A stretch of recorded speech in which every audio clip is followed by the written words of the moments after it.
अठस्तरीतम स्वाधीनता दिवस पालन धर्मशाला निर्वाचन मंडली रे अनेक जगह देशर 78तम स्वाधीनता दिवस पालन हो जारका स्थित मेलन पड़िया धर्मशाला मान्यवर विधायक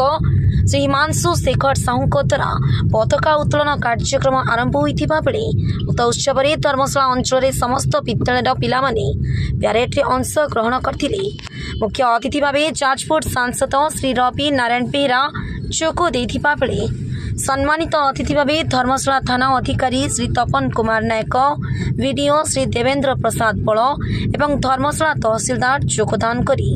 देशपाई शहीद होइतिबा महापुरुष मानक जीवनी उपरे वक्तव्य प्रदान करथिले।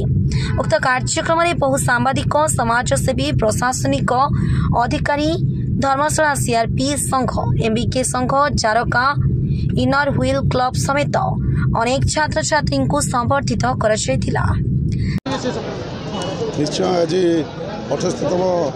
स्वाधीनता दिवस आज यही दिवस रे आम समस्ते भारत वर्ष को स्वाधीन करथिबा से स्वाधीनता संग्रामी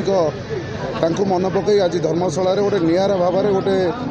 भाईचारा सृष्टि करिछु। जो भाईचारा आम समस्ते धर्मशाला प्रमाणित करूँ स्कूल टू नहीं कॉलेज कॉलेज टू नहीं गार्डियन टू नहीं आपण मैंने मीडिया बंधु आम समस्ते एक एवं आम समस्ते माटी माँ लड़िया माटी माँ स्वाधीन लड़िया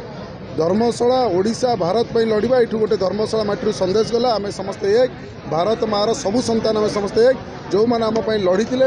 सम्मान को सब टेक रखिक आम सेमती आगू लड़ीजा यही माटी माँ धन्यवाद। देखो आज जाजपुर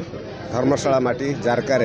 78तम स्वाधीनता दिवस पालन करा और माननीय विधायक हिमांशु शेखर साहू के नेतृत्व में आज समग्र विश्व में भारत एक नंबर राष्ट्र भाव परिणत होती माननीय यशस्वी प्रधानमंत्री के नेतृत्व में आज भारत अस्मिता भारत एकता त्रिरंगा यात्रा मध्य काश्मीर कन्याकुमारी है एवं आज ये 78तम स्वाधीनता दिवस रे समस्त कृति लोक मान सम्मानित कराला एवं स्कूल